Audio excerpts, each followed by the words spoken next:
Sebuah rekaman pertempuran jarak dekat kembali beredar di media sosial. Kali ini memperlihatkan momen dramatis ketika seorang pejuang Rusia terlibat baku tembak dengan dua tentara Ukraina di garis depan.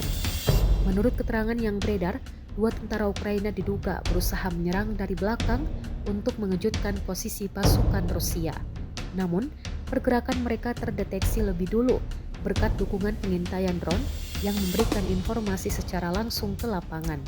Dalam rekaman yang diunggah ke Telegram, Kamis 12 Februari 2026, terdengar letusan tembakan yang memecah ketegangan.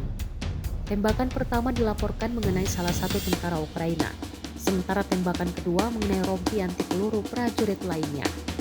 Meski sempat berdiri dan mencoba melarikan diri, prajurit tersebut akhirnya kembali ditembak dan dilaporkan tewas di lokasi kejadian.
Download Tribun X sekarang, menghadirkan lokal menjadi Indonesia.